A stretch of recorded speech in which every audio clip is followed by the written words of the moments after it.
Welcome, everyone. We will start even as some people are still clicking in. I am Stephen Backman. I've been involved with the MEP for not as long as many of you who are here, a few years, a bit before the pandemic, and then mostly when the MEP switched to online programming, since I am up in Boston.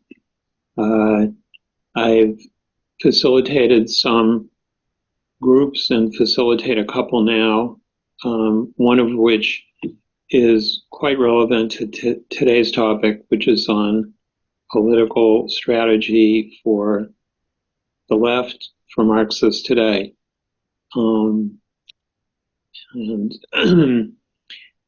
And I'm also in the executive of the MEP. And then David Worley and Fred Murphy are also in the executive, and our fourth person, Lisa Knapp is on an airplane right now, so she's not here. But we are very happy to have Alberto Toscano come and join us with the help of Verso Press, who published his most recent and wonderful book. We're going to let Alberto speak for a little bit about the book or what he's working on now, and then we'll have questions and answers. I want to say a couple of things. This event, as with most MEP events, is being recorded. And for something like this, our intention is to put it on the MEP's YouTube channel. So if you don't want to be seen, you can turn off your camera, you can change your name to something suitably obscure, and be here and participate, but not be recorded.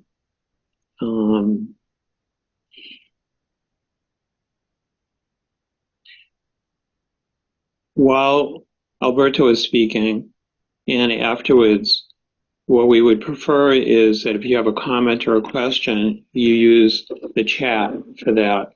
And we do follow the norms of the progressive stack, which means that we will keep an eye to make sure that participation is balanced. We encourage you, if you speak, to speak briefly and to the point. And if you've spoken, then step back and let other people speak.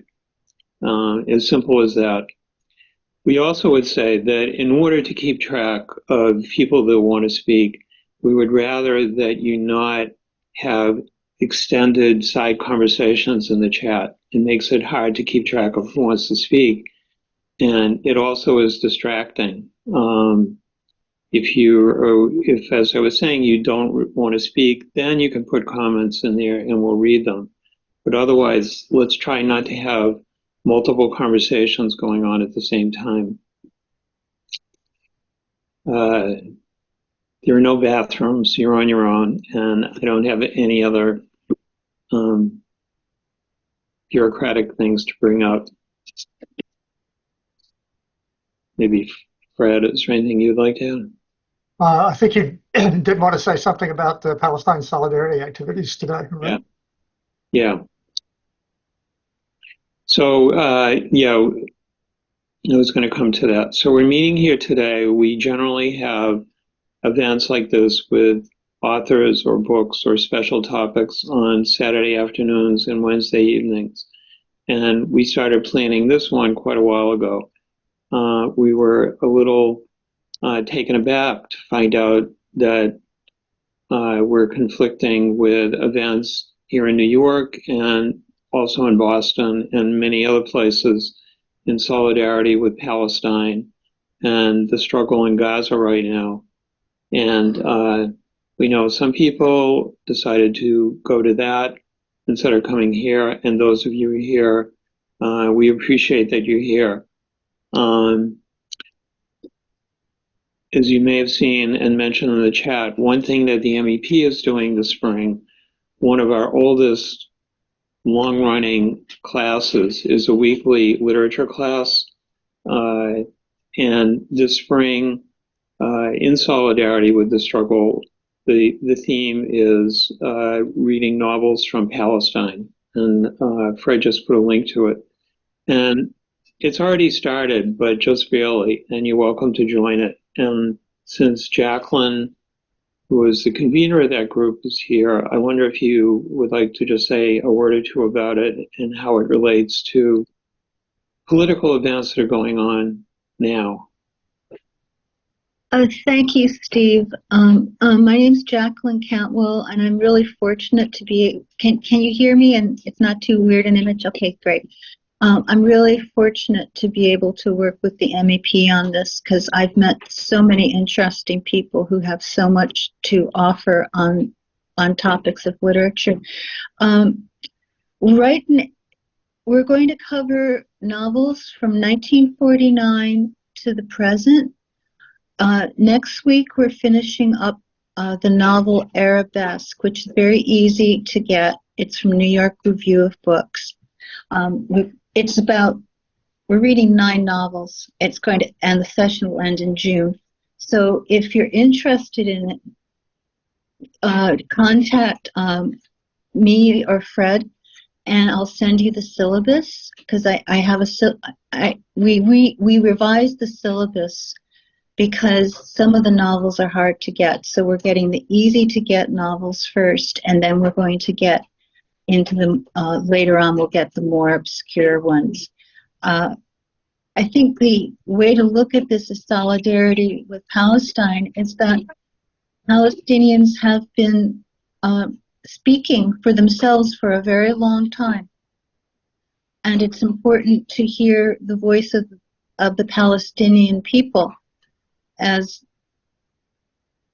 directly. And one way to do that is through these novels. So the novels cover a wide variety of topics, and anyone is welcome to join. It would be really great. Thank you.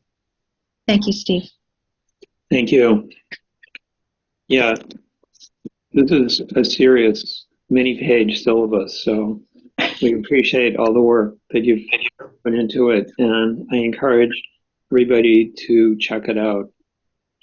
So today we have Alberto Toscano, and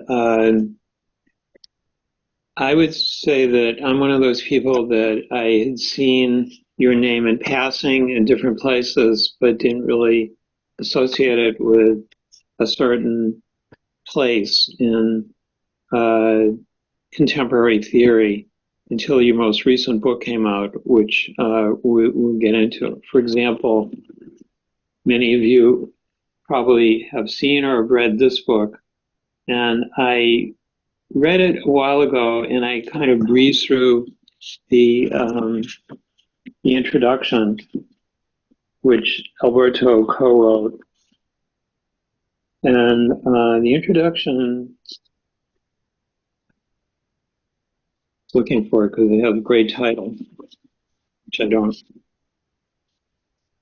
Reports from Occupied Territory, which I thought was a great title for an introduction.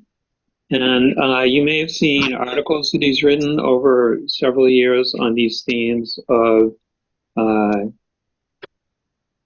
threat that we're facing in many, not just the United States, many Western and non-Western countries. And I can read a little bit from his long introduction, but I will, when you speak, I'd rather you highlight what's important. But the nominally top level thing is that you teach at the School of Communications in Simon Fraser University in British Columbia, if memory serves.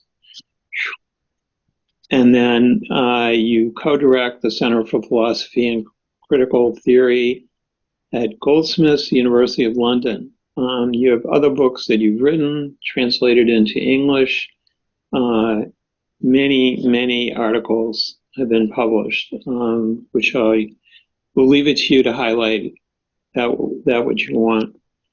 And then most recently has written Late Fascism, which came out at a time when a number of other books on perhaps similar themes have come out. And when I read it, it really struck out for me in terms of some novel perspectives on things. And what we're going to do today is let Alberto speak for a while. I know you've been on book tours and giving lots of talks, so hopefully you'll rise to the occasion and stimulate us. And then we'll have questions and answers. So as I said before, as we go, if you have questions, you can put them into the chat, or you can just put yourself on the list for when we get to that. So, Alberto. Hey, well, thanks so much, Steve and Fred and Marxist Education Project and everybody for taking some time to participate in what I hope will be a useful or interesting conversation or dialogue. Since we're on Zoom, I find that speaking for long periods of time is taxing both on the speaker and on the audience. Having experienced this with students during the pandemic, I know that well. So I'll try to just give some orientation around the origins and the themes and maybe some of the arguments of the book, and then we can open it up for discussion. I'm not going to take for granted that anyone, or at least not most of you, have read the book, so I'll start from that. Though of course, I'll also start from the presupposition that you're all interested, or rather intimately preoccupied and disturbed by the rise of the far right, or indeed of various forms of fascism, and that I don't have to describe contemporary phenomena at great length to make that evident. Though what I would like to discuss a little bit maybe is also what developments in the, let's say, in a sense, kind of year, maybe like 2 years since I really finished the book, might say about some of its arguments, including indeed the recent genocidal war on Palestine. So the book, unsurprisingly, emerged in the mid-2010s. Not so much because I personally felt the need to, return to the language of fascism to deal with the Trump campaign in the United States or other analogous phenomena, I suppose, but more in a way because I just found the intellectual and theoretical and also public discussion about this issue somehow wanting or limited, and having for a long time been preoccupied with and involved with thinking about critical theory broadly speaking, but also Marxist theories of the right, it seemed like an important moment to try to draw on what I think is a much richer archive of theories of fascism in the 20th century, many of which have gone missing or overlooked. And so that was the initial, impetus, was recognizing that we were in another, perhaps periodic moment of people talking about fascism. And of course, there's been many since even the end of World War II. Maybe we can go back to that. Why and when do people talk about fascism? But to take that occasion to return to some of those theoretical arguments. And in part, what I wanted to explore was whether it was possible or desirable to think through the terminology and the language of fascism, even for those of us who found the widespread view that there were very direct analogies with interwar fascisms unsatisfying or unpersuasive, right? So much of the debate, at least as it took place, as far as I can make out, at least in a more public sphere, for want of a better word, in North America and Europe, was really a kind of yes or no debate, right? Are we living in some, bizarre repetition of Weimar Germany or not? If so, why? If not, why not? And so on and so forth. And I was pretty persuaded from the start that framework of analogy was very limiting, right? That to say, well, we're not in a situation of counter-revolutionary mobilization by fractions of capital. There aren't street movements of, war veterans or what have you that have been conscripted into political projects of authoritarianism. That the fact that, these analogies or straight matches with the present were not, with the past were not present, was not sufficient, right, to dismiss talk of fascism. And so the initial gambit was really to think, well, can we, one, think of fascism in ways that don't depend on making claims about direct analogies with the 1920s and 30s? And secondly, can we actually go back to other historical moments and conjunctures in which movements and intellectuals on the left saw it fit to articulate novel or different conceptions of fascism to draw lessons for our present? And one of the interesting things, just at the level of intellectual history of theories of fascism, is that arguments about the new fascism begin like the day after the end of World War II and recur at different points, right? I mean, I was reading recently, I hadn't read it actually at the time of the book, a piece by Hannah Arendt, I think from the autumn of 1945, I think a title something like The Fascist International or The Coming Fascist International, etc., where she writes with great conviction about the fact that, this is not at all a moribund or dead project. And in fact, there's many signs of it, right? Spreading or developing or mutating in all sorts of different geographical and political contexts. Of course, throughout, certainly throughout Western Europe, there's, of course, much discussion, again, in the 40s and 50s, based on the very empirical fact that, many European governments are full of either collaborators or fascists or indeed Nazis in the German case. And so, the failed defascistization or denazification is already a reason for people to talk about the continuations of fascism. But more interesting to me was a whole range of debates and arguments about the new fascism that develop, especially in the late 1960s and late 1970s, in a very wide range of contexts, right? So you can find both theoretical and political propositions about the if not the return, at least the development of novel forms of fascism, of course, in Latin America in a very intense way, especially in response to the military dictatorships, in Europe and France, in the context of the repression or even a kind of counter-revolutionary, if you want to put it that way, mobilization against the student and workers movement of '68.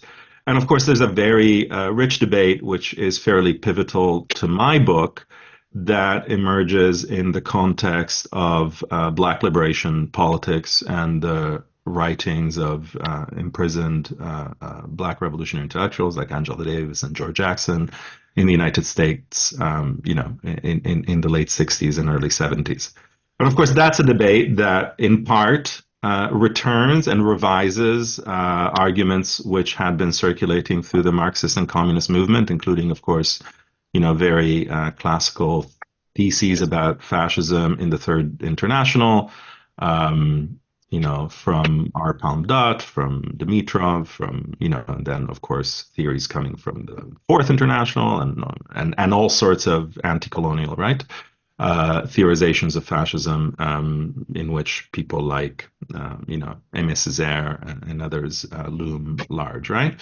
And so I think, in a way, the provocative gambit vis-a-vis actually dominant theories of fascism, let's say in political science and political theory, was to say that perhaps the moment that we have to learn from is the moment that if you read, academic journals on theories of the right, is the moment that everybody thinks is the worst moment of thinking about fascism, right? The 70s, when everybody was calling everybody else a fascist and nobody knew what fascism really was and there were no criteria, right? So like the kind of dominant sort of like liberal, scholarly, academic theorization of fascism has usually very little truck with that moment that I find particularly stimulating, maybe in a somewhat contrarian way, right? The moment of the 1970s, and from that I start to draw what I think are a number of elements for thinking through our own moment. And roughly, and I kind of articulate this in the conclusion of the book, roughly I identify 4 kind of theoretical dimensions that we should attend to vis-a-vis fascism. And the first really emerges out of a tradition of third world and anti-colonial and black radical theorizing of fascism, which has many different figures we could turn to, including, as I said, Césaire, Du Bois, and many others, which tries to frame the question of fascism as a question that is not circumscribable within the context of geographical and temporal context, right, of interwar Europe.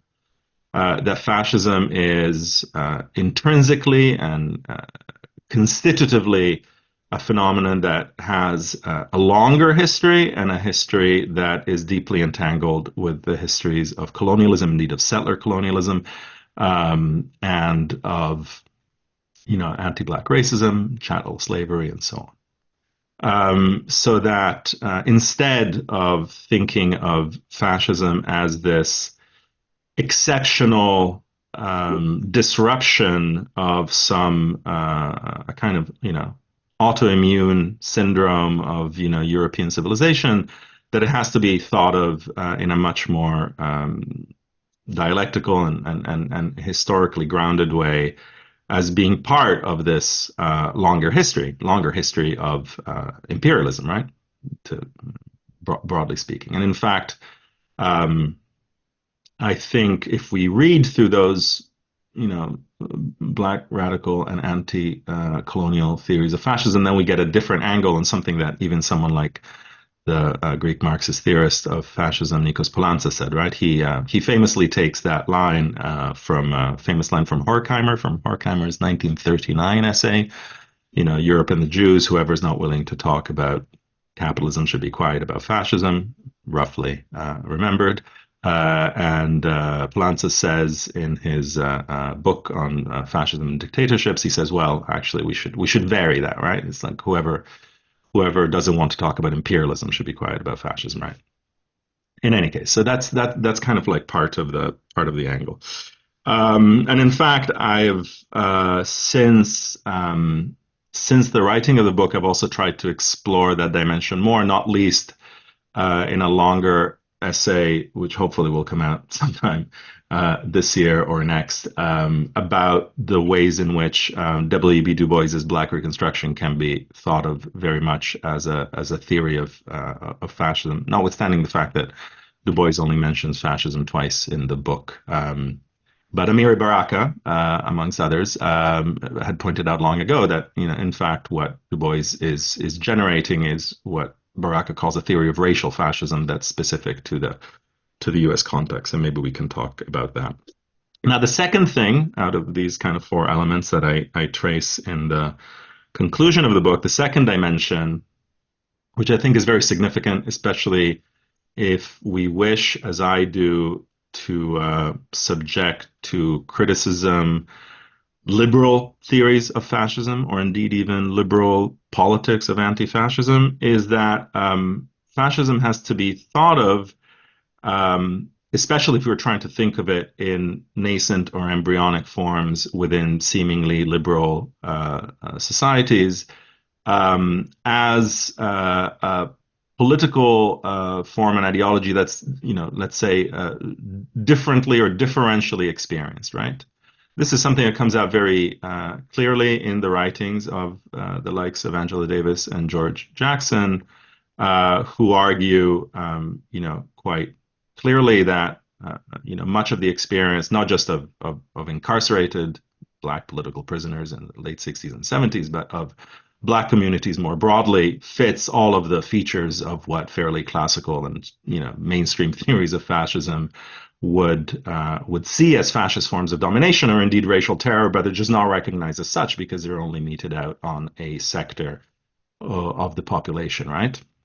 So this idea that seemingly or nominally liberal societies include within themselves, right, smaller or larger enclaves, pockets, areas of fascist and racial domination and terror is something that I think is quite crucial to those debates.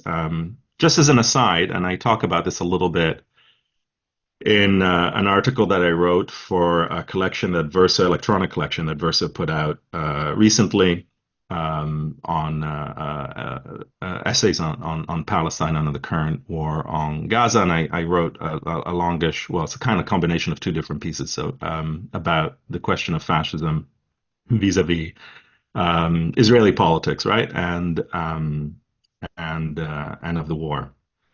And I was very, this is like around October. I mean, I kind of followed these debates a little bit, but it seemed sort of urgent to do so in a slightly more systematic way. So I just went through and, obviously not having Hebrew, read, I think pretty much like all of the articles in Haaretz that, and in some other English language Israeli publications that mentioned or discussed the question of fascism as applied to the Israeli polity, right? And these are debates I was aware of because in the context of the mass protests among Israeli Jews vis-a-vis the review of the status of the Supreme Court and the kind of judicial reforms that the far-right government in Israel was trying to implement over the last year and a half, many liberal commentators, roughly speaking, had brought up this question of fascism, right? And one of the things that was sort of staggering to me, but kind of staggering but unsurprising, I suppose, if one kind of follows to some extent the nature of supposedly liberal or progressive discourse in Israel, is that when some of these historians and theorists and public intellectuals were talking about the looming threat, right? The horizon of fascism, and doing so very explicitly, right?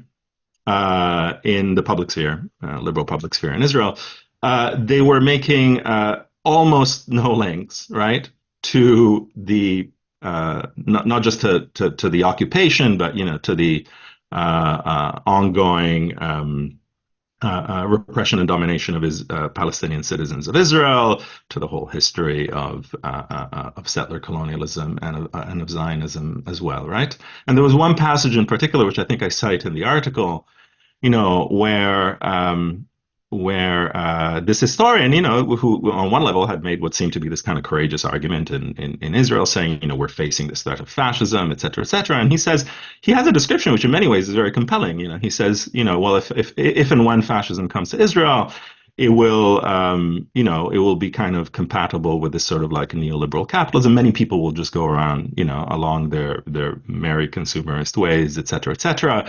But, we will have this radical curtailment of civil liberties. We will see like armed people on the street, et cetera, et cetera, et cetera, right? And, having not spent much time, but having been to Israel, Palestine, I was like, but you already have that. Like, it's not, you already have that for like half the population, within in various, degrees of violence and overtness, et cetera, for, half the population within the land of historic Palestine, right?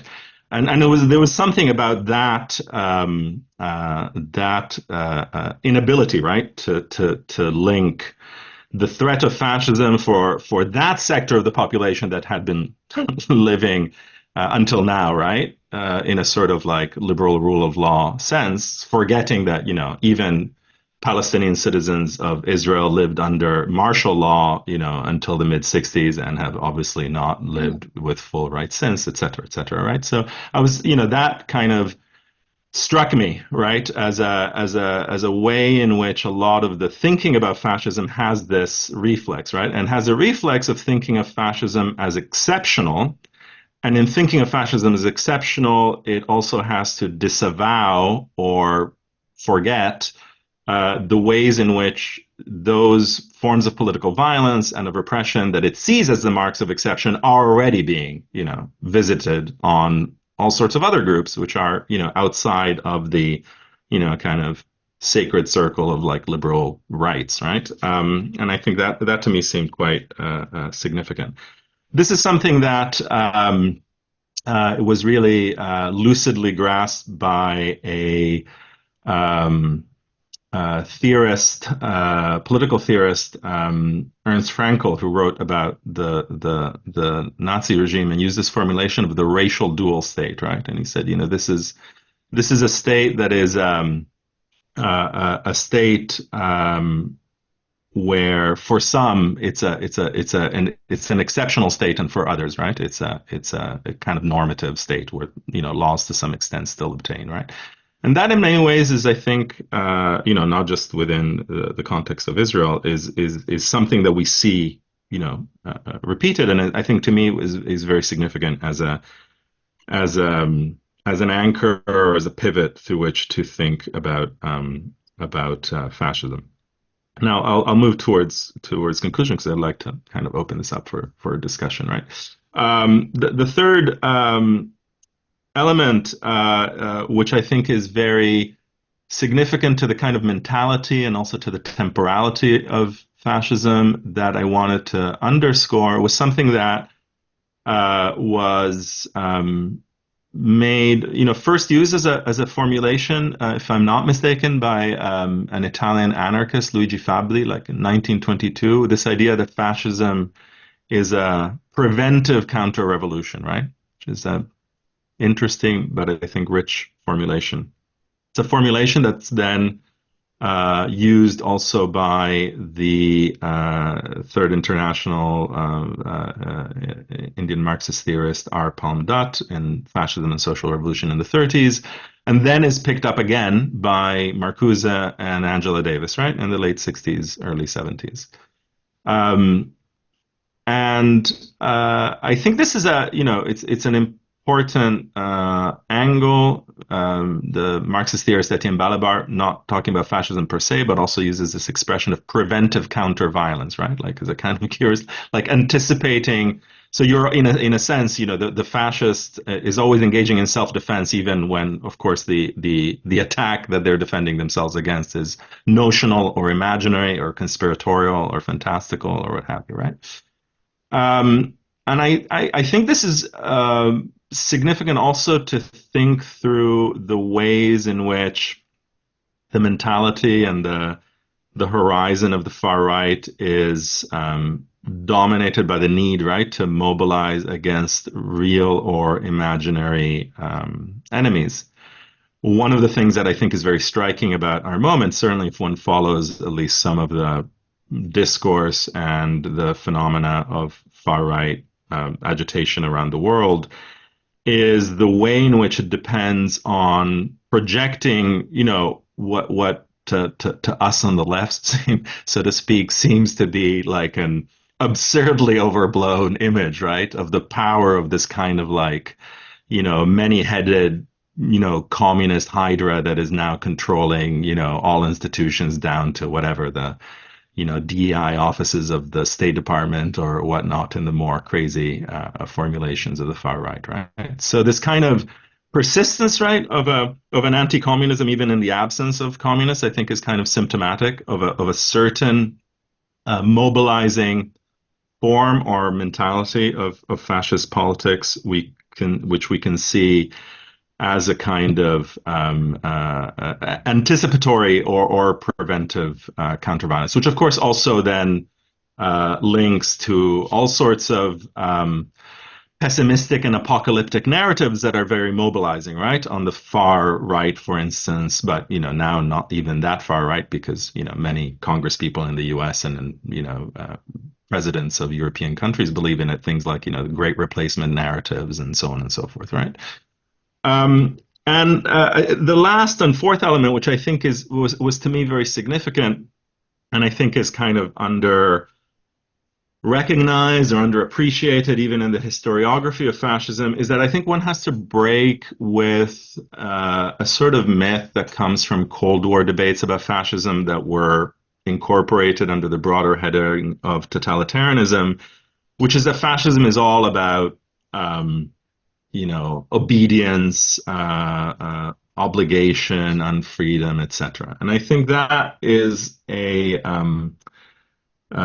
really underestimates and misunderstands much of the attraction and much of the force of fascist politics, which involve forms of mobilization and forms of subjectivity that actually accord certain subjects remarkable freedoms, right? Freedoms to dominate, freedoms to engage in certain forms of violence, licenses, right, to engage in forms of petty sovereignty, and so on and so forth. So I think there's also a deep affinity and continuity between the kind of violence that is delegated, for instance, in settler colonial context, and the political formations of fascism. I think there's a kind of ridiculous vision, which is a very like Cold War vision of fascism as this, this world of machinic cogs, obeying, etc. And it has very little relationship actually to how,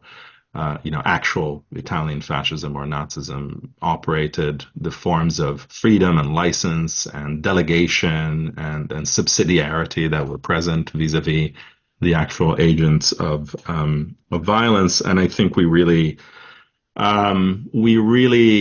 miss some of the effective or mobilizing dimensions of fascism if we don't attend to that.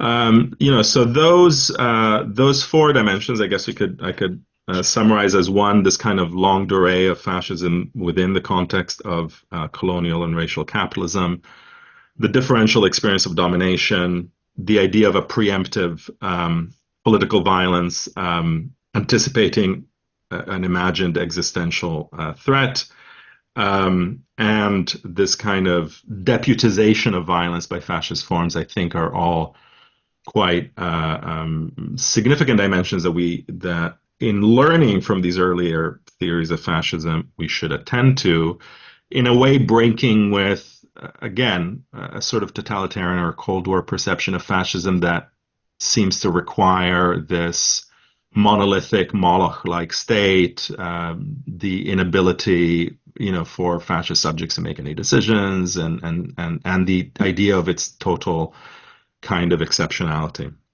Now, maybe just to conclude, I mean, I think it's, I think I found it even more disturbing recently the ways in which a certain discourse of fascism has been deployed, especially in the U.S.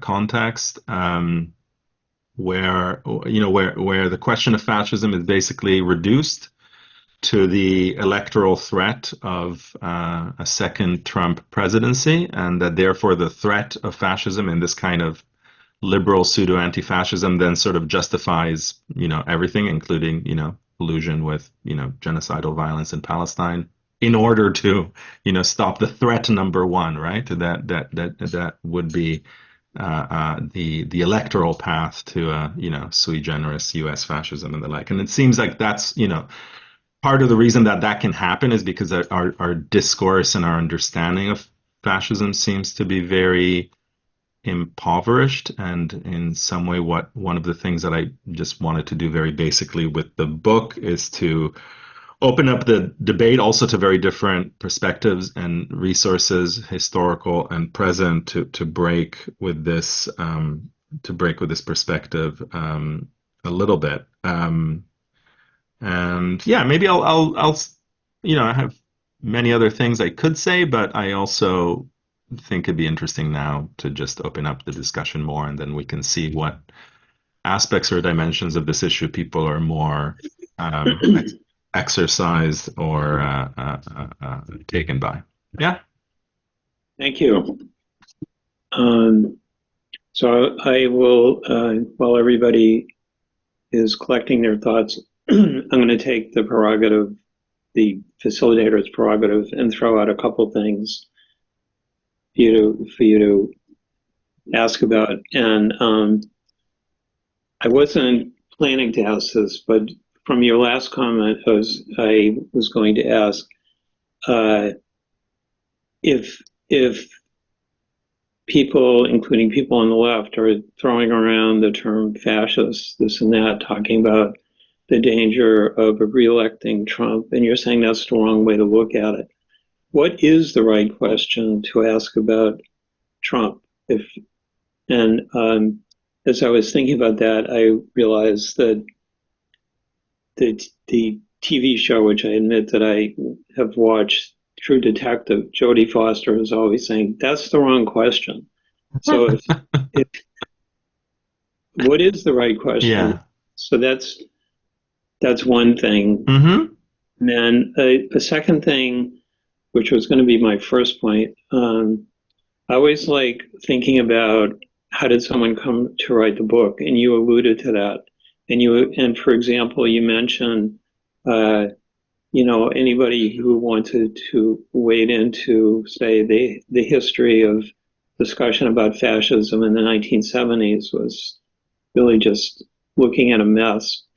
And I was going to ask, did all the more recent conversation, again, about fascism in the last 10 years, did that make it easier or harder to write this book? And related to that, who did you have in mind to read this book? Who is this book written for? And you said a few things about writing the book, just sort of the origins of it, but I wouldn't mind, and I bet a lot of people would like to hear how you were thinking about this as like an intervention in a discussion. Second thing, and then I'll throw one more thing. Okay. More than three, and we'll all forget about them. So you also, you talked about the relationship of fascism historically to colonialism, settlerism, the situation of Black people in the United States, and then you were also talking about the situation in Israel, Palestine. And to get to the point, if there are elements, maybe incipient, maybe not there yet, of fascism or other, this very right-wing situation in Israel, would you say that the Palestinian solidarity movement worldwide and the little bits of it inside Israel is an anti-fascist struggle? And likewise, thinking about the historical stuff that you mentioned and the whole frame of the book, would you say that the Black Lives Matter struggles of 4 years ago were, in some senses, anti-fascist struggles?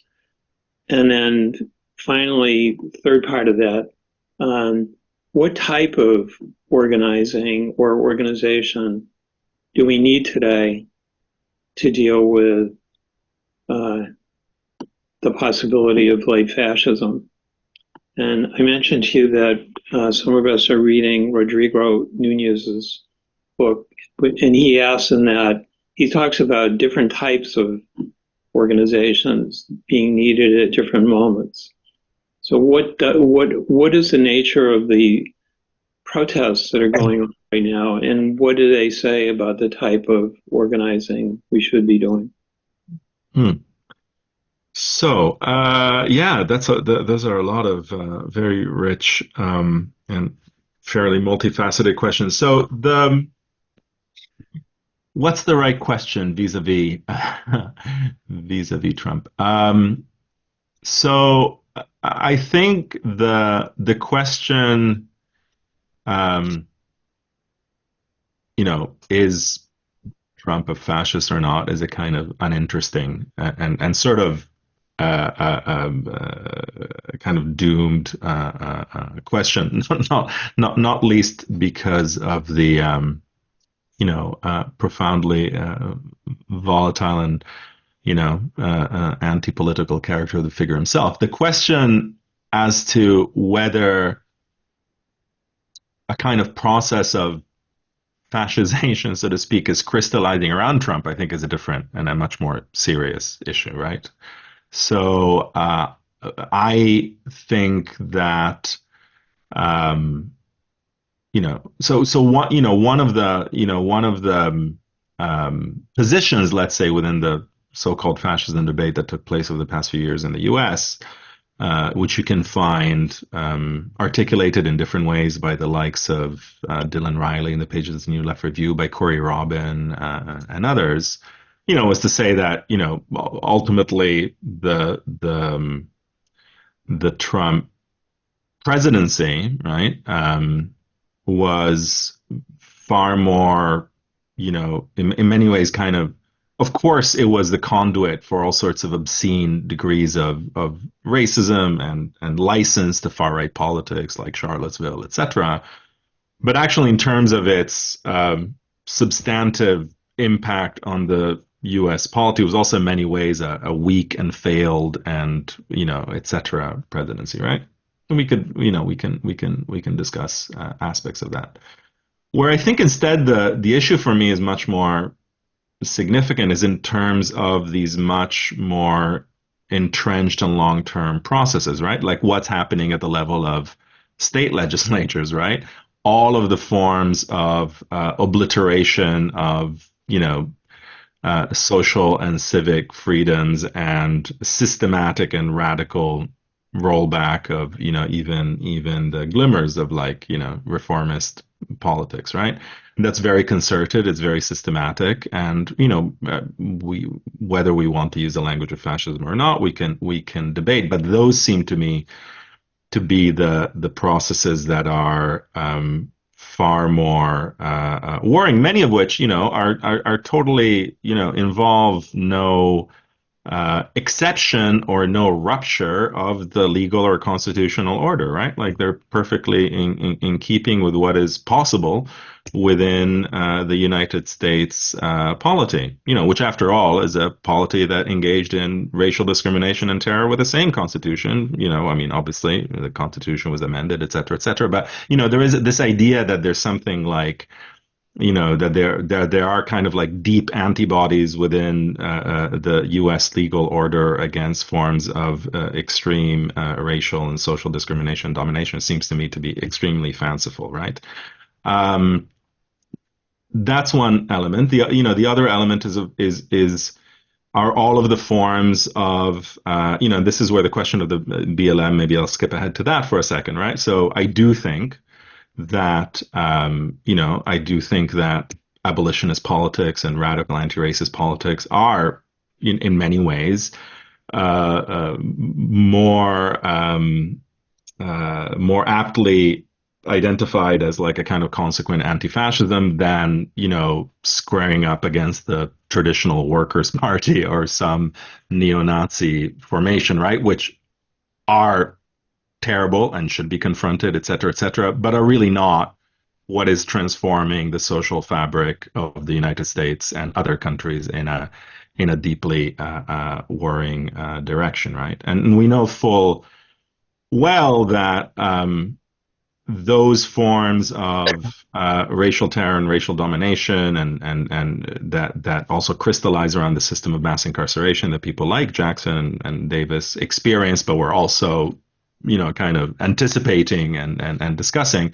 Much of that again was implemented under supposedly impeccably liberal administrations, and there's nothing. So I think that's where I'm not saying like, I'm not saying something silly like, whatever, like liberalism is a real fascism or anything like that. It's just simply that if we think of the structures of social violence that underlie and that are reproduced by the political systems that we're in, the focus on the threat of fascism as purely a matter of electoral shifts at the level of executive power is a disaster, right?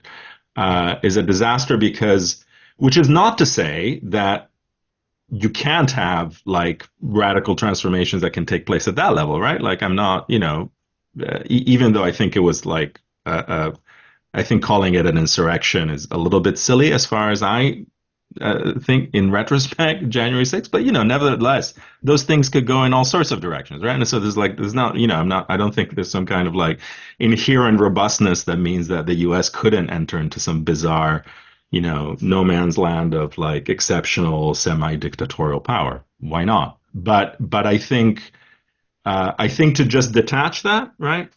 And I think also, and maybe this is another way of thinking about it, one of the things that the far right does, not just in the US, and one of the things that even a far right that is flirting with or mutating into a more recognizably fascist formation does, is to fully affirm and celebrate those things that liberals accept but disavow, right? Extremely violent deportation orders, brutal behavior toward, sinking of boats in the Mediterranean, shooting at migrants, all these things that liberal governments do. We all know that, et cetera, et cetera. But of course, they feel bad about it. And, sometimes they engage in reforms or revise, et cetera. There's something about, and that's very clear, especially around the politics of migration, let's say in Europe, right?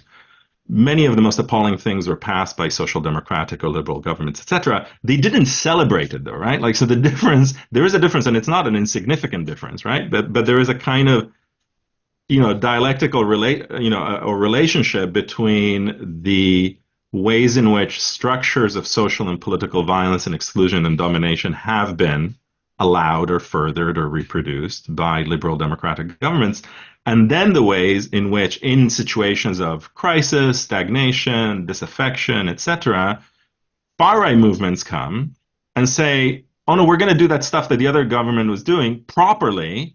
We're going to celebrate it, and we're even going to enjoy it, right? Because it's a good thing to sink boats in the Mediterranean, right? Or it's a good thing to build borders, or it's a good thing to deport people. It's not like the government before wasn't deporting people or sinking boats in the Mediterranean, etc., but was not presenting it as something like for subjective and political affirmation, right? So I think we have to think about that relationship and that's why I think while tactical struggles against like explicit forms of the far right are vital, I think it's that kind of old story that if you're only fighting the effects, you're in a very poor position, right?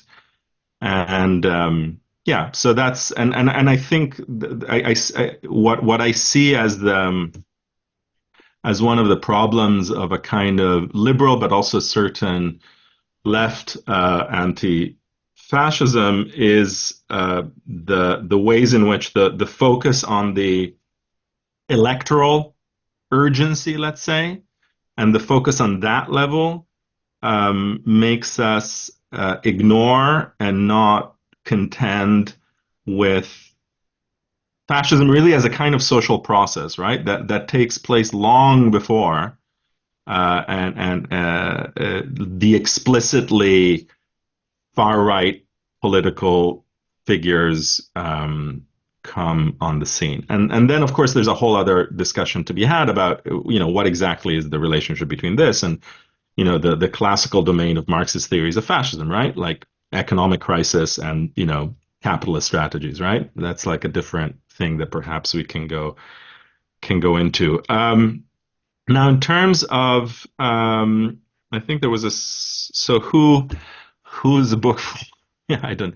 Yeah, for myself in a way, like I kind of, sort of, it's more writing. At first, the first impetus is, an impetus of, Marxist self-education, right, which is like the precondition for wanting to say things to anyone else. Yeah, I think it was in response to my sense that the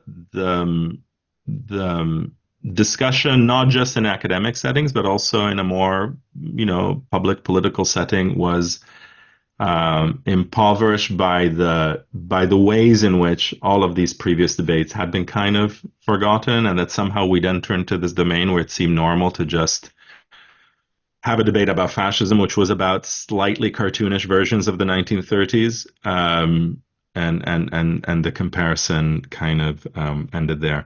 One last thing that I wanted to say, because you also mentioned the question of Israel-Palestine, like it's interesting, right? So being involved in forms of Palestine solidarity in universities and elsewhere, one of the things that one has to confront has been over the last while this concerted push that's been going on for a long time, right, to equate anti-Zionism with anti-Semitism by using the International Holocaust Remembrance Association definition, et cetera, et cetera. And one of the curious things about that is that that's based on one of the examples in the IRA definition is contesting, is basically suggesting that there is an anti-Semitic potential, or indeed reality, to the analogies, right, between Israel and fascism, or Israel and Nazi Germany, etc. And so one of the ironic things, right, like if you pick up Haaretz, is like they were all over the place, right? Like endless, it was kind of, in a sense, kind of completely normal to say that, like, Netanyahu's government is, full of people who are basically like Nazis, et cetera, right? Like things that, you could be liable for, suspension from your job, if you follow these definitions to the letter in a US or Canadian university, were like, fair game.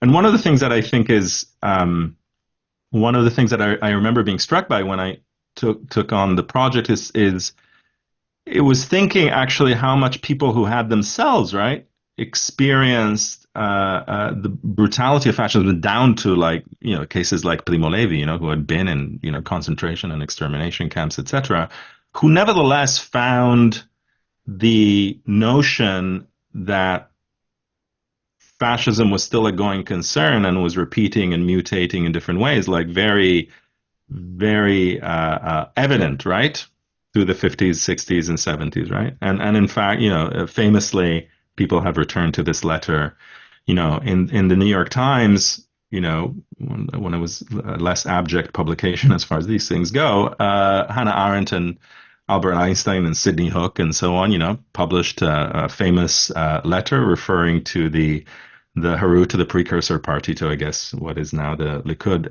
as a fascist organization, right? Like without any, any kind of compunction, right? So I think it's just also worth, not necessarily to draw any hard and fast conclusions from it, but I think it's also worth, just at the level of thinking through our intellectual and political history, right, to keep in mind that this has been present also, at an experiential level, right, for people who had themselves felt, experienced fascism on their own skin, and who nevertheless thought that it was necessary to use it as a concept, even in, right, situations where they all said, right, like, it's not going to look anything like, 1930s Germany or 1920s Italy. And I think that, I think that's significant. But...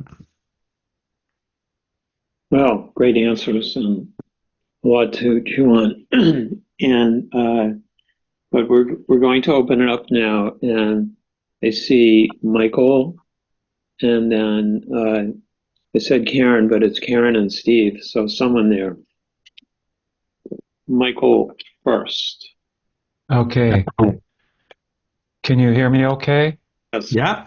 Okay. Alberto, thanks so much for this book. If we're wondering who the audience is, it's for people like me. It's humbling to read it because it took two readings through. But just want to say, for somebody who used typologies, it's been humbling, but really given me good insights. To my question, so thank you, and especially some of the sources you brought in. I don't want to be, let's just say, mind-blowing. And so I want to make sure this is a small point in your book. It's on page 93. You're talking about Guterman and Livre and talking about any science of ideologies must begin by attending to the act of commodity exchange, thus laying the ground for conjoined analysis of fascism and fetishism. So I understand it at one level, and you mention about fetishism, but I'm thinking about how Marx uses the term. And so I guess I would like you just to say a bit more about that, especially the fetishism part of it, and how that is playing out in late fascism. Yeah, that's thanks so much, and for your comment and your appreciation of the book. That's something that I kind of have been struggling with in a way. In part, I just wanted to present as part of the broader picture that I'm trying to draw in the book, the way in which a number of critical Marxist theorists in the 20th century thought that in approaching fascism, one wasn't just approaching a political strategy that was instrumental to the reproduction of capitalist power in a situation of crisis or something like that, but one had to think deeply about the ways in which fascism was a phenomenon specific to a capitalist society whose, social relations were shaped by abstraction, alienation, fetishism. So this is very, to the extent that, critical, like Western, critical theory or Marxist critical theory is, like, in a sense, above all, a theory of fascism, right? Or at least it is so for a long time, and it's in a sense best understood as such. I was struck by the fact that Lefebvre and Guterman, Adorno, Alfred Zonnrettel, a number of these figures were trying to think through these issues, right? One of the ways that I think comes across that's a little bit like more the focus of the chapter and also the discussion of Lefebvre is the ways in which they both understand via Marx capitalist society as a society that at its core involves, as Marx I think puts it in the Grundrisse, individuals being dominated by abstractions, and then sees fascism as a particularly twisted or perverse response to this condition, which tries to, in some ways, exercise the abstractions whilst retaining the capitalism, to put it very crudely, right? this is the point made by many figures that ultimately, even though the argument I don't think is ultimately necessarily convincing, it comes across even in kind of Moshe Postone's writings about anti-Semitism, right? This kind of distinction, which recurs within fascist discourse between the good, real, productive, substantive capitalism, which then comes to be coded also in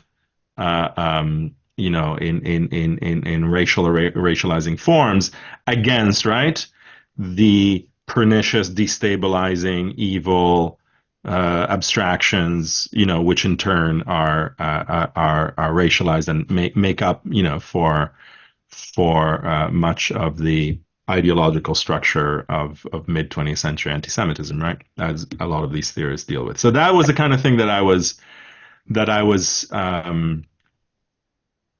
interested in, and I think is still relevant. The way the way that fascism is also the effort to confect or construct a kind of capitalism without capitalism, right?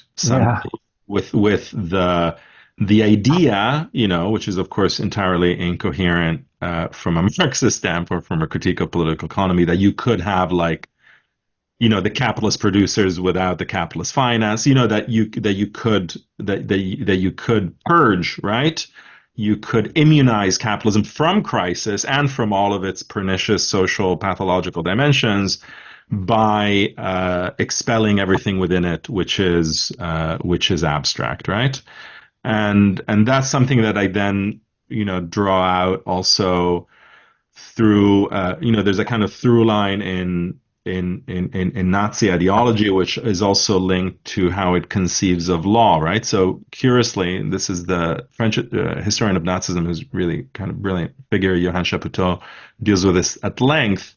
Many of the Nazi ideologues are jurists, legal theorists. Actually, Carl Schmitt not being at all the most significant of them, because he ultimately is kind of too friendly towards Roman law for his own sins.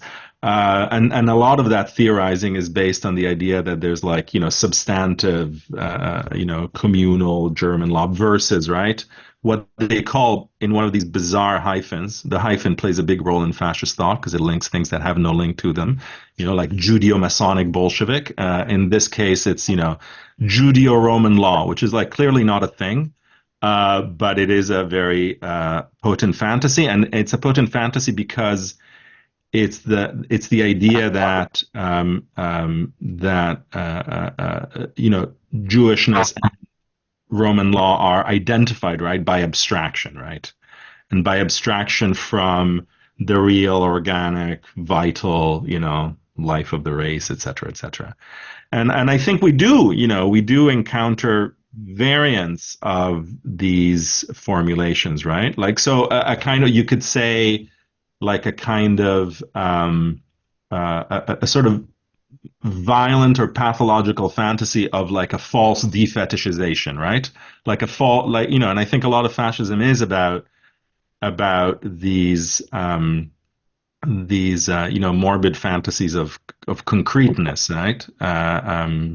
So that's kind of where I was coming through. It wasn't a full blown we can understand fascism through returning to the theory of commodity fetishism. So maybe we can, just not something I entirely systematically explore. But it was more around this question of the concrete and the abstract in some sense as something that animates a lot of fascist ideology, right? And then you can find in very demotic, vulgar versions the real worker against the, it's like the coal worker versus George Soros, right? Even if the coal worker is imaginary and largely a creature of finance, and even if all of your backers are also financiers, it's still that is a very effective trope, right? Which I think was something that already in the 30s, the likes of Lefebvre and Guterman and Adorno and others, right, were trying to analyze. Well, thank you. Maybe we'll continue this in a bar someday. Gladly. Yeah, a lot of this would be great to continue over drinks some night. Karen and Steve, that dynamic duo, one or both of you has a question. Hi, it's Steve Knight, and I have a question, though I will ask my friend Karen if she has one too, okay? And thanks, Alberto. I'm really getting a lot out of your book. I really appreciate your emphasis on thinking of fascism as a process. It's almost, I don't know if you would put it this way, but it almost seems like you want us to think of fascism as a verb rather than a noun. And I kind of like that. I'm really getting a lot out of that. But I did have a particular focused question about a particular figure, and that's George Bataille. I thought that in your introductory chapter, I guess it's chapter 1, you do a really good job of explaining how, Ernest Bloch and Adorno and all these other people, how they contributed to understanding of fascism over, the last 75 years or so. But the Bataille explanation was a little confusing in terms of how you explained what he calls heterogeneity. And you write, and I'm on page 9 here, but I have the Kindle version, so it might be a different page for you folks. And you write, with this notion, that is heterogeneity, crucial to his philosophical anthropology of unproductive expenditure, Bataille named that which is incommensurable with the systematic self-reproduction of capitalist order, whether from below as mass excess, from above as unaccountable sovereignty, or from beyond as sacred experience. Now, I've read some Bataille, but this is a whole different context talking in that I'm accustomed to. Could you explain this idea of heterogeneity a little bit more, and how what do you think Bataille contributed to the understanding of fascism? Yeah. Okay. I think one of the reasons why I turned to Bataille, aside from the fact that I've always found him to be an interesting, if challenging thinker to think with, was I was trying when I first wrote when I first started thinking through these things back, in 2015, 16, I was thinking, well, what is it about, at least my perception of contemporary far-right politics, which seems to be disanalogous with the ways in which fascism was understood by some of the more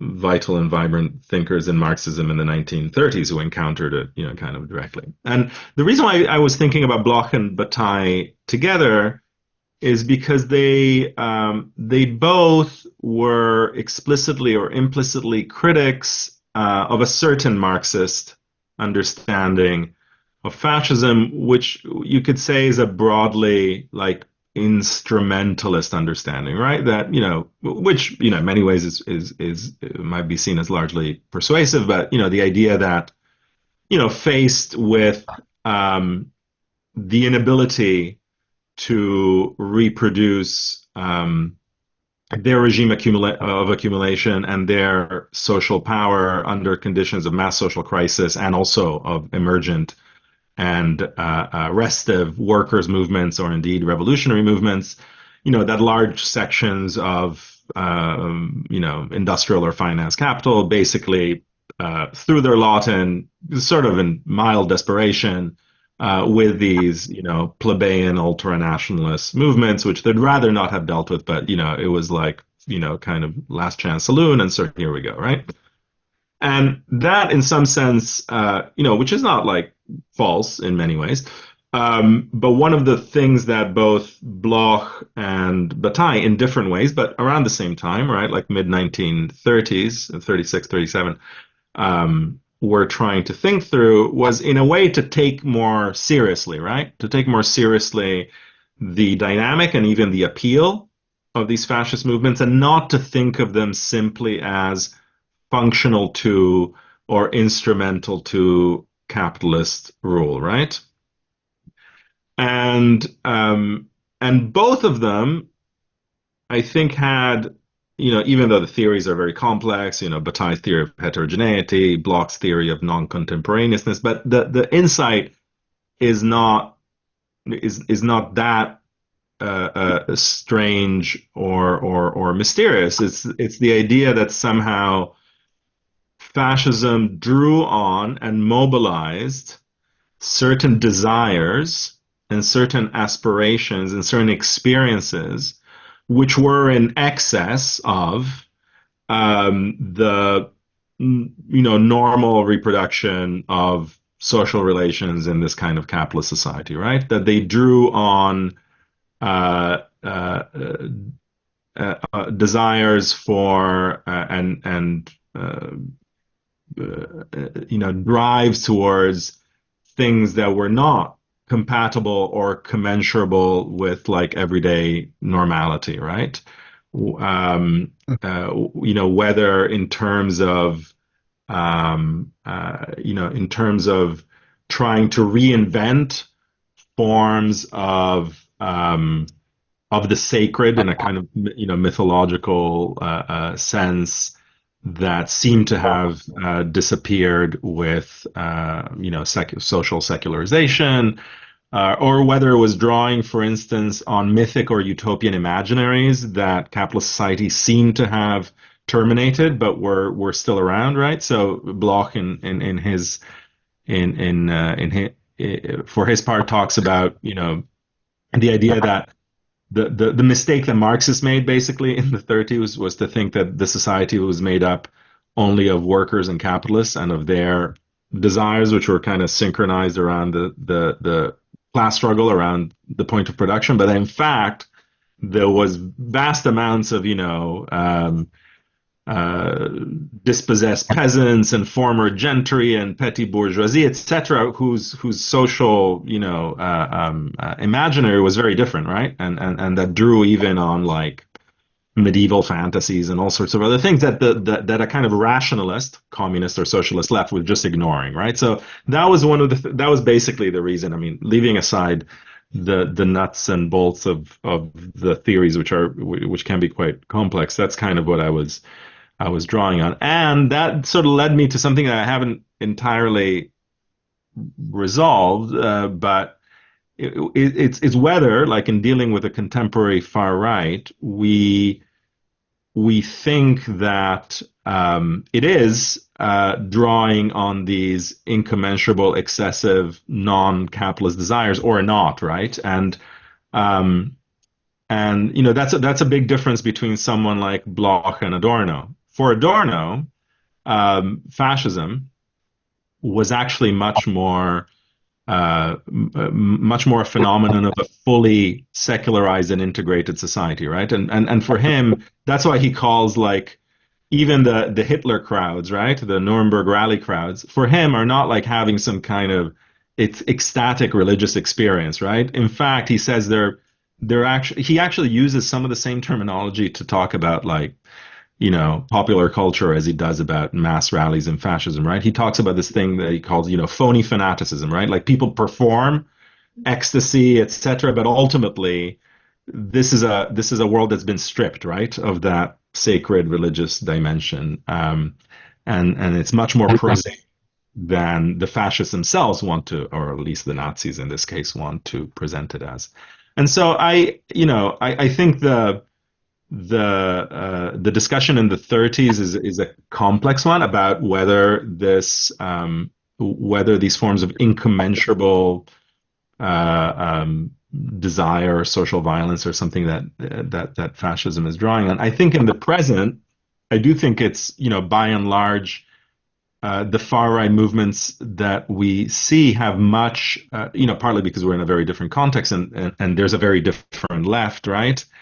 I think they carry, at least that's my estimation, like a much more conservative than revolutionary charge and a much more defensive than excessive dimension, right? I think the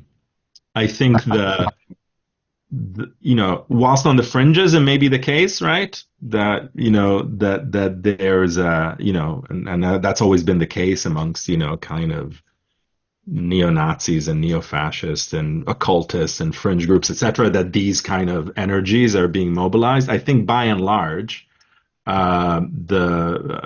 Because we don't live in revolutionary times, the far right also has far less of a need to imitate or imbibe or replicate a kind of revolutionary excess as well, right? That doesn't make it less dangerous or less worrying or anything like that. But I think that's where then there would be a sort of disanalogy, right? For Bloch and for Bataille, for want of a better word, the far right still had this twisted utopian kernel, right? Like including Nazis, right? The kind of a sort of revolutionary utopian kernel. Of course, their utopia is this kind of racial occultist, etc. But it's still a utopia, right? And I don't know. I mean, people might have different views, but I don't know how much that is a significant or salient element to what we're experiencing today. Thanks. Cheers. You didn't have a question.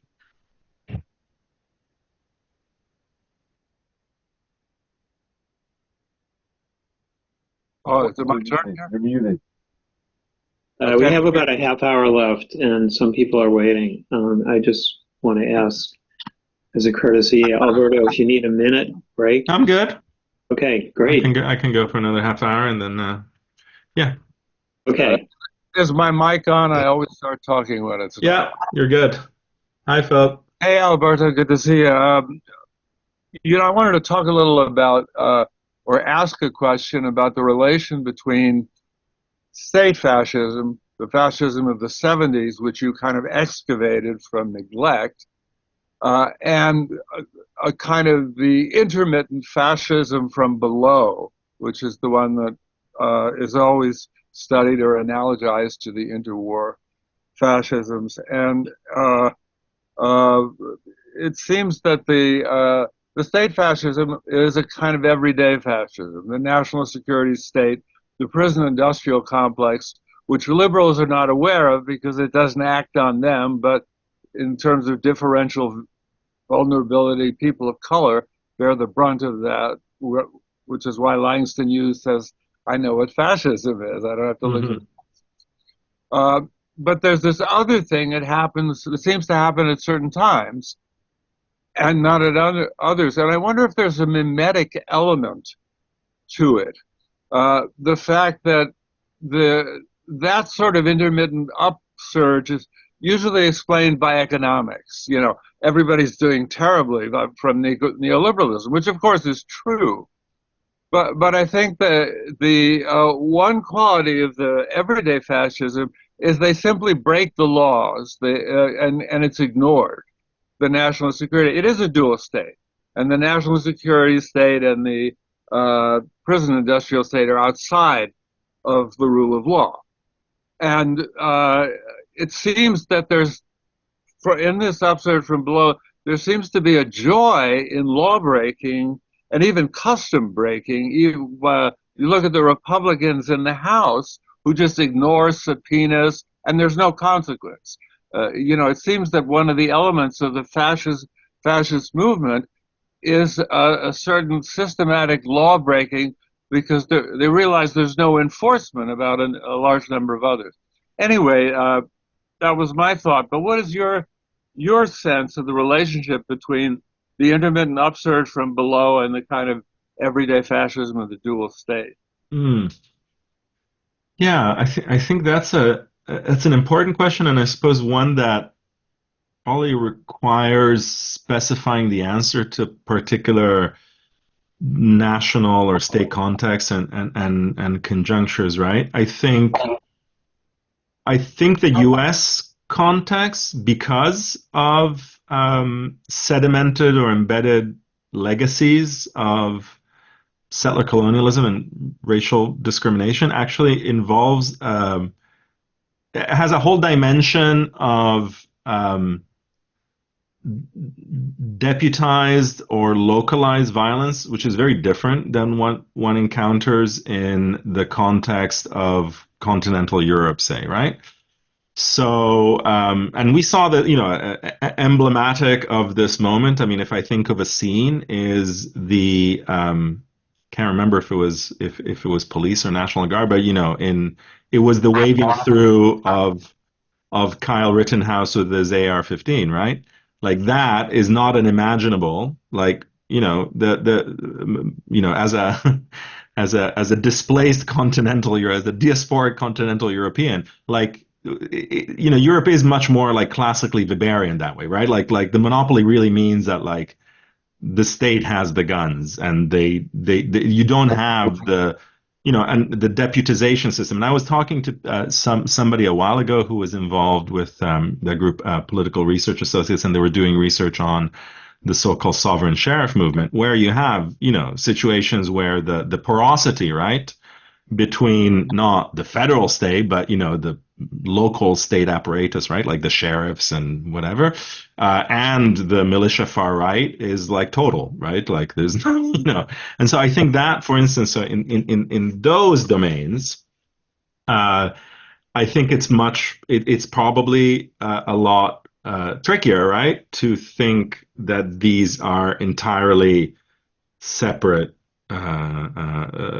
domains, right? I think, so some people will argue, like I know there's people like anti-fascist theorists who talk about, this kind of notion of like, the three-way fight. So, you have both like a progressive anti-fascist left, which is faced, right, with on the one hand the state, and on the other, insurgent fascist movements from below, and that those movements from below might also be anti-statist, right, including the militias themselves. So that kind of complicates the stage, right? And I guess one way of thinking, of thinking about the process of fascization as one that incorporates these dimensions is what happens when at least some of those insurgent non-state elements are articulated with or incorporated into the state, right? And this is why, albeit in a sui generis way, I think, much like, there's something emblematically fascistic, at least in my understanding, about the relationship between the current Israeli government and settlers. I mean, like there couldn't be, where in fact people keep their uniforms on even when they're no longer actually serving, where the violence of the settlers and the violence of the state is entirely porous, where the Ministry of the Interior is handing out machine guns to civilians in order to racially dominate another population. That relationship, I think, is also a sign, right, where the deputization of violence and the monopolization of violence enter into this kind of spiraling situation, right? And that was, that's always been, of course, historically, like in the history of European fascist movements, a relationship between, the militia form and the state form is a complex one because it also involved always the danger of it getting out of hand, right? And therefore, whether it's a Night of Long Knives, etc., always those movements of recontaining the deputized violence so that it maintains its, and that was a problem also, in the, as people pointed out, in the context of Latin American far right military dictatorships and its relationship to the far right. A lot of those fascist-like movements were not tolerated because they were kind of surplus to requirements, right? And were perhaps not manageable. So I think that's one of the things that, one of the dynamics that I think is worth keeping, like thinking through and analyzing in different domains, right? And then of course you also have these trajectories of people who, started out in the insurgent domain and are now in the state, right? Including our own Italian prime minister, fascist youth organizer, and So I do think, that's and that raises again those questions of like political strategy as well, right? Like, is the main focus, right? Like, where does the main focus lie, or better, right? Like, how does one address the ways in which the structural or everyday fascism of the state interacts, right, with these movements? And I know, for instance, in the 1970s, when people like Noel Ignatia for the Sojourner Truth Organization were arguing against other parts of the left vis-a-vis this analysis of fascism, they were in part arguing that given the relationship between capitalism and white supremacy in the States, actually autonomous fascist movements with their excess to the requirements of social reproduction were just not really a going concern, right?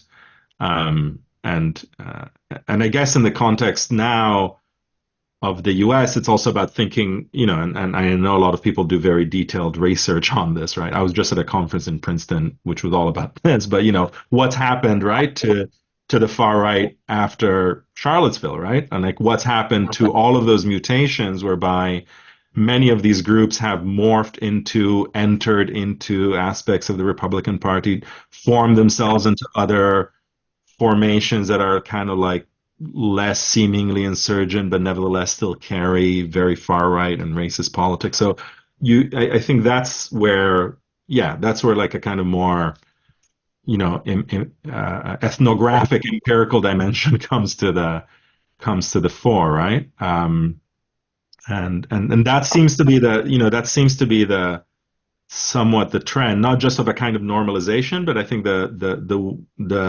the creation of a very ample space that's neither straightforwardly party political nor anti-systemic and insurgent, right?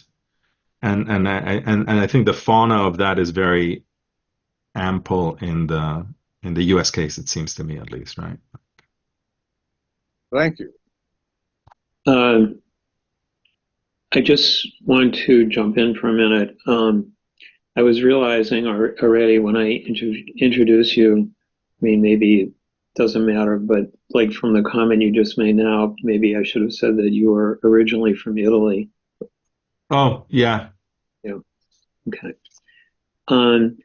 So as we get close to the end, we do have two people waiting to speak. And as I wrote in the chat, we mostly had people who happen to be male asking questions. And I did get one in chat from somebody who has to leave. So I think I want to jump the line on her behalf and read her question. That's okay. The two people have their hands up. Trying to put her comment in the form of a question, but she's asking you to speak about anti-trans politics on the contemporary right, and how that fits into your analysis. And to prime that, I could a juicy quote towards the end of the book where you're talking about that, where you say, where the migrant of color is the avatar of the great replacement, the eventual extinction of whiteness and its component nations, transness is the emblem and emissary of a great disorder, the scrambling of sexual difference and the destruction of family. So, you have to get to the last chapter, the discussion of that. And as I said, someone who has to leave was asking you to comment about how you see that. That chapter was the product of me having some emails late in the day with my friend Jordi Rosenberg, who's written rather a lot about this, and I think who's very, very mildly was like, well, you might want to deal with this, and then it was fairly evident to me that it was a pretty glaring lacuna of the book as it stood, at the time. One of the reasons, aside from the fact that in order to revisit, a motif that's been very significant to all critical theorizing about fascism in the 20th century, that is to say, it's kind of sexual or libidinal politics and economy, etc. Now that this was like an incontrovertible sort of and fairly evident question, one of the things that really struck me and continues to strike me is the way in which the obsession with and the mobilization of this kind of transphobic social panic linked to then all sorts of more classical worries about denatalism and population replacement, etc., has served to crystallize a kind of international formation of far-right authoritarianism and fascism, right? This is their lingua franca, right? Because in some sense there are very, there are things that are quite specific to different contexts, around the world. But there's something really sort of bewildering to me about how much this has become a trope, a discursive trope, a leitmotif for all sorts of different figures in all sorts of different contexts now, right? And so that they meet at the World Congress of Families, or they write these communiques organized by Vox in Madrid, or they all get, brought into these, endless junkets by the Hungarian state, which seems to be, a very happy host to the world's far right. And this is like such a, ongoing kind of theme. And that, I think, is also linked to another element, which I kind of bring up in that chapter and in some of the discussions about, the longer origins of this debate about the Great Replacement and the like, is the ways in which the far right and late fascist formations tap into a kind of, anxiety, which is also like a deep social pessimism, right? Like, so fascism has been, ever since the last century, very closely linked to these imaginaries of decline, right? And decline as degradation, as the sapping of energies, a little bit of Dr. Strangelove, and that kind of, those kind of phenomena. And and so I think that has been one of its kind of key articulations, right? Like that, and that's those two themes, much more than things that would be more straightforwardly political, economic, or even nationalistic, are like so repeat themselves in all of these different scenarios, right? Like the twofold, like the pincer movement of like the migrant and the trans woman, right? It's like never the trans man, because for some reason that's not a threat, or not in the same way in the psychic life of the far right, right? And I think that, I think the way that that's replicated, right? And I guess in the U.S. context, and that's then linked to the sort of institutional view of like, diversity, equity, and inclusion as like the great communist plot that will also destroy all universities and make possible both the Great Replacement and like the end of sexual difference, right? But all of this kind of is sort of woven together in a sort of fairly delirious but very consistent way, right? And has emerged very quickly, right?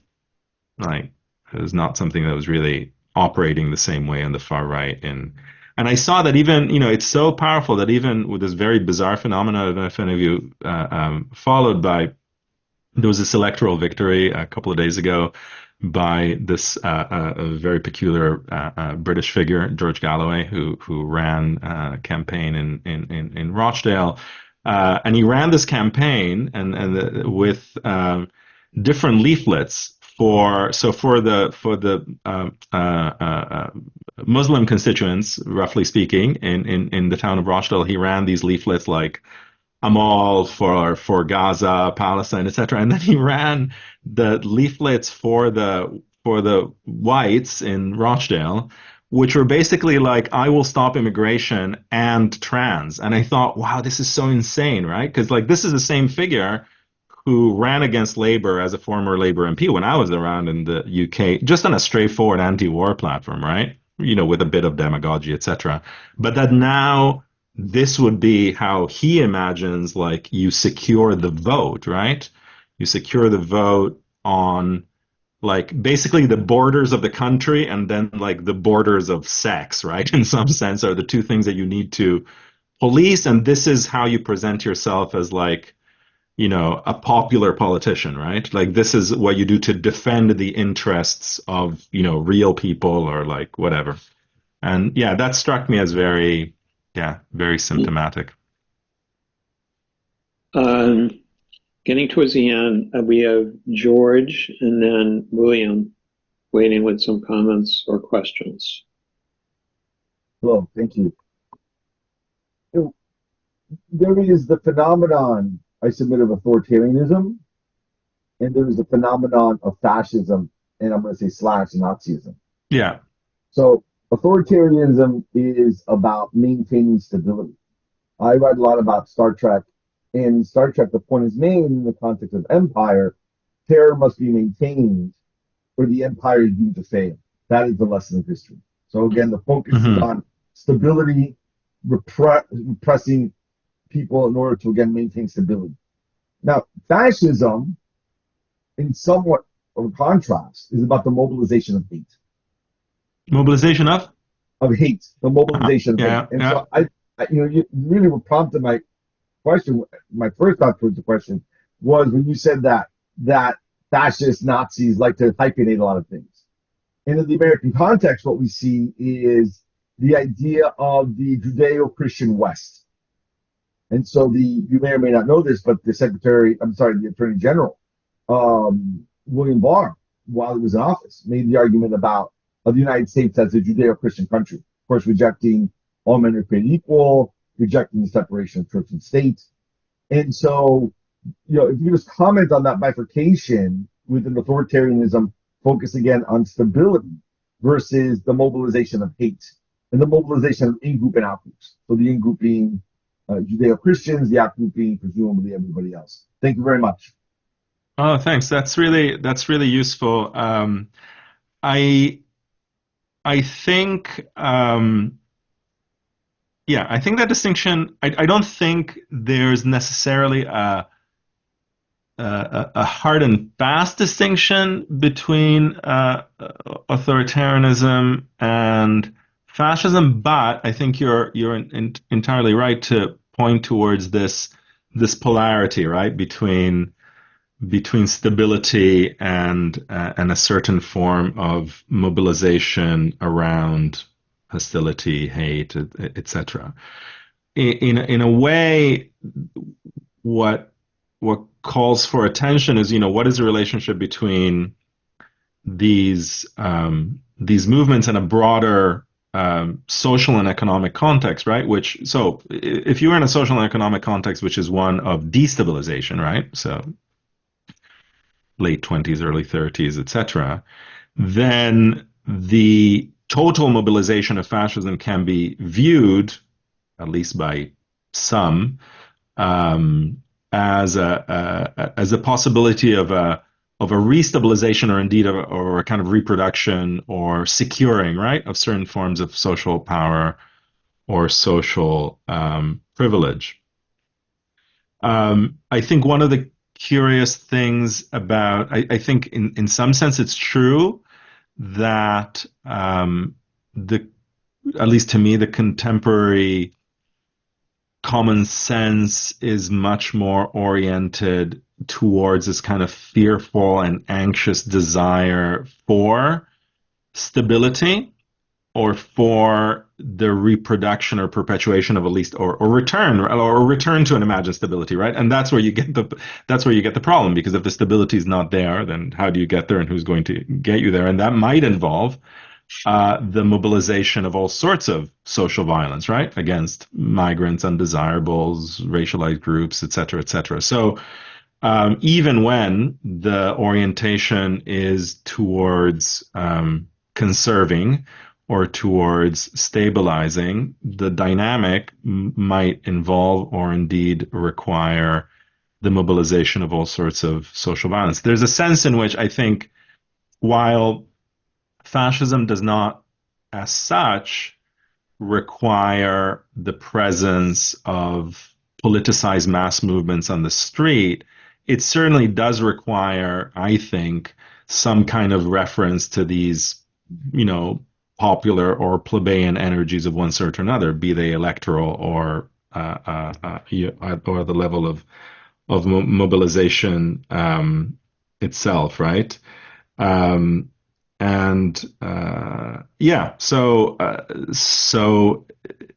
I think I was actually kind of struck after writing this book. I did a little bit more research on the debates on fascism in Latin America around the time of the military dictatorships, and one of the insights of some of the Marxist theorists writing in the 70s up to the early 80s on that issue was that the horizon of even the most brutally violent genocidal far right in Latin America was always in some sense the return to democracy, right? It was just the return to democracy after you'd killed all the communists, right? And many of the indigenous people and so on and so forth, right? So there was this sense of like the rolling out of like untold violence and also mobilization of all sorts of popular agents of that violence, but in order, right, to then return to and that was, the return to a kind of hierarchical social stability, right? And so that was how they understood the specific nature of fascist methods, let's say, and fascist politics in Latin America as having this kind of explicitly transitional view, because this was a kind of dependent fascism within a US-led imperialism, right? And actually, in the 70s, Chomsky talks about this, Chomsky and Herman, right? They have the book called the Washington Connection and Third World Fascism, right? And Third World Fascism is this kind of formation, which is like rolling out untold levels of violence, but not in order to like create a new world or anything like that, but as a transitional form to accumulate social power, reproduce authority, and then return into the fold of the of the free world, so to speak, after these temporary measures have been taken. So yeah, but so I think it's I think on one level that typology is compelling, but on another level, I guess we have to think about what violence for what stability, right? Like that's and is the stability one that is actually reproducible or not, right? Yeah. So maybe we'll take the last question. But thanks a lot for that, George. I just want to mention in my second tier of questions that I didn't get to was one from someone who wrote to me because she was going to go to the Palestinian Solidarity, and I believe she's Latin American, and she was raising some thoughts also about more recently in Latin America the shift towards using the national courts as an instrument of repression. The relationship of that, obviously, to what's happening in the U.S. But I don't know. We're running out of time, and I even have one last quick question for you. So, William, you get to ask the last substantive question. It's not so much a substantive question. Can you hear me?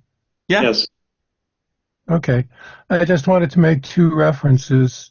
When you were talking about the right seeing the threat as coming from outside the country, and then more recently within, Richard Hofstadter's book, The Paranoid Style in American Politics, talks about that quite specifically.